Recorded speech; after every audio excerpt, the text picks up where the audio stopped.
नमस्कार, आपके साथ मैं हूं लावनी विनीत और आप देख रहे हैं हमारी विशेष प्रस्तुति। बिल्कुल फिर से पाकिस्तान मुक्की खाने की तैयारी कर रहा है, खुद अपनी हार के लिए ही दरवाजा खोल रहा है। दरअसल भारतीय नागरिक कुलभूषण जाधव के केस में इंटरनेशनल कोर्ट ऑफ जस्टिस यानी आईसीजे में मिली करारी हार के बाद से पाकिस्तान बुरी तरह से डर गया है, घबरा इतना गया है कि उसे कुछ समझ में नहीं आ रहा है वो करे तो क्या करे। असमंजस में है कि अब वो कहां जाए। पाक के अपने ही देश में ही भारत की शिकस्त से जमकर किरकिरी हो रही है। उसके अपने घर के लोग ही पाकिस्तान की कानूनी कार्यप्रणाली पर सवाल उठाने लगे हैं। अपने ही देश में उपजे इस गुस्से से निपटने के लिए पाक एक बार फिर से आईसीजे की शरण में जाएगा और नए सिरे से अपनी बात रखेगा। पाक सरकार आईसीजे में जिरह करने के लिए नए वकीलों की टीम बना रही है। पाक पीएम नवाज शरीफ के विदेशी मामलों के सलाहकार सरताज अजीज ने कहा है कि नई टीम पाकिस्तान का पक्ष मजबूती के साथ रखेगी, लेकिन नापाक पाक की करतूत और उसकी फितरत से हर कोई वाकिफ है। जब जब भारत के साथ पाक का आमना सामना हुआ है तब तब पाक ने मुंह की खाई है। ताजा उदाहरण आईसीजे का ही है, जहां पूरी दुनिया ने देखा, लेकिन एक बार भी मुंह की खाने के बाद फिर से पाकिस्तान आईसीजे में अपनी बात रखने जा रहा है और नतीजा एक बार फिर वही होगा जो अब तक होता आया है। देश और विदेश दोनों तरफ के राजनीतिज्ञों की माने तो पाक एक बार फिर से मुक्की खाएगा, लेकिन इस बार उसका अंजाम पहले से ज्यादा असरदायक होगा। इतना ही नहीं, इस बार अगर पाक हार जाता है तो पूरी दुनिया में मुंह दिखाने के लायक तक नहीं रहेगा। लिहाजा पूरी संभावना है कि भारत की बड़ी जीत होगी और कुलभूषण जाधव अपने वतन वापस लौट कर आएंगे। इसी जे में पाकिस्तान ने जो मार खाई हुई है कुलभूषण जाधव के केस में, ये पूरी दुनिया जानती है। जब हमें विक्ट्री मिली है इस केस में और पूरा देश जल्लोश में था, तब पाकिस्तान में क्या हो रहा था?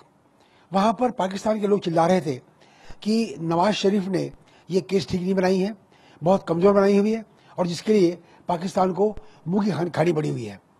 काफी लोग नाराज है नवाज शरीफ से, ये अभी पाकिस्तान मीडिया में दिख रहा है, उनके अखबार में दिख रहा है। इसलिए पाकिस्तान थोड़ा बौखला गया है। इस बौखलाहट में पाकिस्तान ने दोबारा अपील की हुई है आईसीजे को कि 6 हफ्ते के अंदर अंदर दोबारा सुनवाई की जाए। इस सुनवाई में क्या होगा यह मालूम नहीं है, लेकिन पाकिस्तान इस केस को दोबारा बनाना चाहता है। मैं कहूंगा कि आप केस को कितना भी कुछ भी करें, लेकिन केस कमजोर है और कुलभूषण जाधव ये स्पाई नहीं है, ये हमने सिद्ध किया हुआ है, उसे कोई खिलाफ सबूत नहीं है। आईसीजे में माना हुआ है ये कि पाकिस्तान जो कह रहा है कि कुलभूषण जाधव ये स्पाई है, ये आईसीजे ने रिफ्यूज किया हुआ है। इसलिए आप कितना भी कोशिश कर ले, लेकिन केस कमजोर ही है और कमजोर रहेगी। इस केस के नतीजे से पाकिस्तान का जो इमेज है काफी खराब हो गया है पूरी दुनिया में, और पाकिस्तान लाख कोशिश कर ले, लेकिन जीत जो है ये हमारी ही होगी। इधर बीजेपी ने पाकिस्तान पर हमला करते हुए कहा है कि आतंकवादियों का एक ही देश है और वो है पाकिस्तान। ये पाकिस्तान को तय करना है कि उसके पास कौन से कानूनी विकल्प है, लेकिन इंटरनेशनल कोर्ट ऑफ जस्टिस में जो याचिका भारत ने की और जिस पर इतना एक ऐतिहासिक और निर्णायक ऑर्डर आया है, जो मूल बातें उससे संबंधित है, पाकिस्तान ने अभी तक उस पर कुछ जवाब तो दिया नहीं है। अभी तक उन्होंने वियना कन्वेंशन साइन करने के बाद भी अभी तक आज तक उन्होंने कुलभूषण जाधव को कोई काउंसलर एक्सेस नहीं दिया है। 15-16 बार भारत मांग चुका है, उसके परिवार वालों को मिलने नहीं दिया है। जिस प्रकार से ट्रायल हुआ, कोई ऐसी सबूत सामने उन्होंने रखी नहीं है। वहां के जितने वकील हैं उनको मना किया गया है कि आप इस केस में नहीं आ सकते। तो प्रश्न तो उठेंगे कि मानव अधिकारों का पूर्ण उल्लंघन है। अब अगर पाकिस्तान को लगता है कि इसकी रिव्यू फाइल करना चाहते हैं और वहां वापस इंटरनेशनल कोर्ट ऑफ जस्टिस जाना चाहते हैं, तो बड़ा प्रश्न ये भी उठेगा, क्या उनकी तैयारी नहीं थी पहली बार? क्योंकि जो मूल बात है वो कहां बदली। पाकिस्तान और क्या विषय उठाएगा नहीं उठाएगा, इसकी आज तक तो कोई ऐसी जानकारी है नहीं।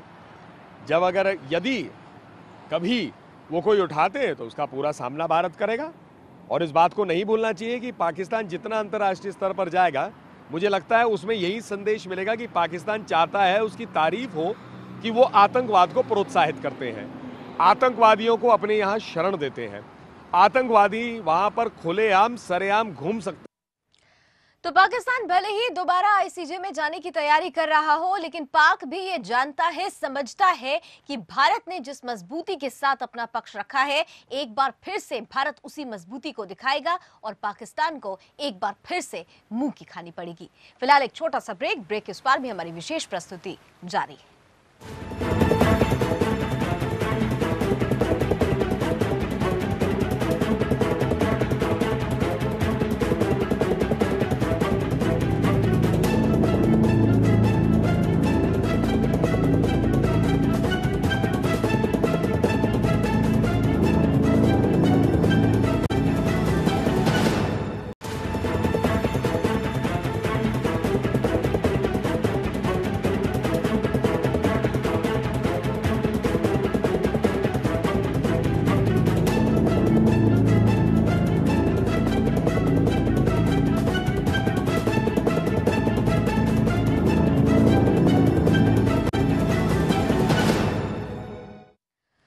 तो सीधे तौर पर कुलभूषण जाधव के मसले पर आईसीजे की तरफ से एक बार मुंह की खाने के बाद पाकिस्तान इतना बौखला गया है कि उसे समझ में नहीं आ रहा है कि वो क्या करे। दोबारा फिर से आईसीजे के शरण में जाने की कोशिश कर रहा है, तैयारी कर रहा है, लेकिन इतना जरूर है कि दोबारा भी उसे आईसीजे में मुंह की ही खानी पड़ेगी। वहीं इस पूरे मसले पर बीजेपी सांसद आरके सिंह ने भी कहा है कि पाक चाहे जो कर ले, उसे कुलभूषण को छोड़ना ही पड़ेगा।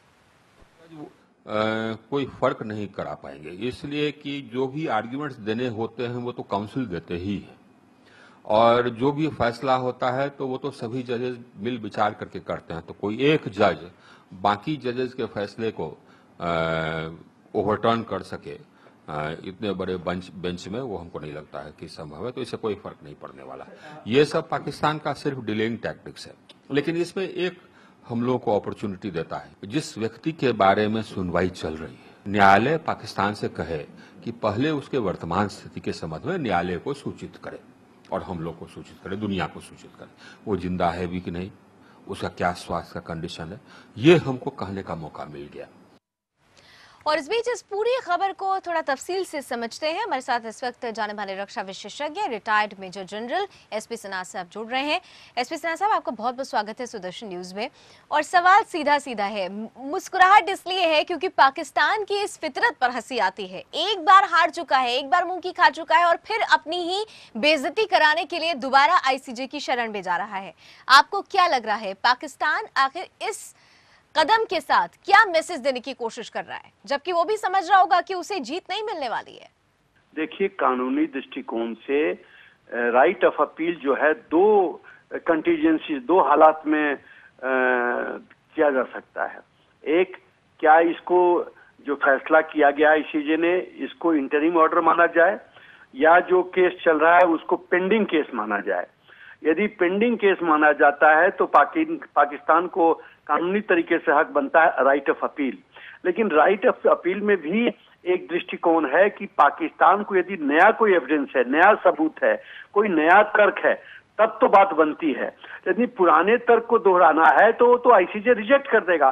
तो पूरा जो अंदाज है, मुझे लगता है पाकिस्तान का पूरा अंदाज है कि टाइम बाई करो, डिलेइंग टैक्टिक्स करो और किसी तरह से इसको खींचो।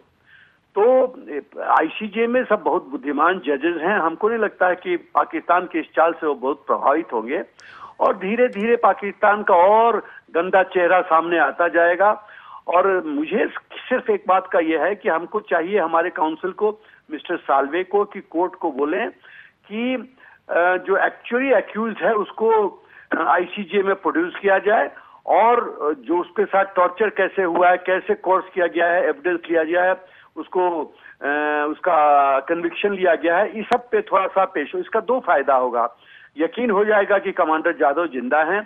दूसरा, जो स्टेटमेंट कोर्ट में दिया जाएगा वो एडमिसिबल होगा प्रॉपर तरीके से एज एविडेंस। बिल्कुल। हालांकि एसपी सिन्हा साहब, आपको भी याद होगा और अपने दर्शकों को भी बता दें कि सुदर्शन न्यूज की कॉन्क्लेव में अब्दुल बासित इस बात को स्पष्ट रूप से कह चुके हैं कि जाधव जिंदा हैं। इतने बड़े डिप्लोमेट का ये कहना तो निश्चित रूप से एक संशय तो जरूर खत्म हुआ है, लेकिन एक सवाल और यहाँ पर उठता है। जिस तरह से रिपिटिशन की बात हो रही है, दोबारा आईसीजे की शरण में जाने की बात हो रही है, ये सिर्फ इस पूरे मैटर में टाइम डिले करने का एक बहाना है या फिर आखिर नवाज शरीफ सरकार अपनी देश में ही अपनी हो रही किरकिरी को बचाने के लिए ये कदम उठा रही है। ये उनके लिए भी जरूरी हो गया है, अपनी इज्जत को बचाकर रखने के लिए, अपनी साख को बचाकर रखने के लिए।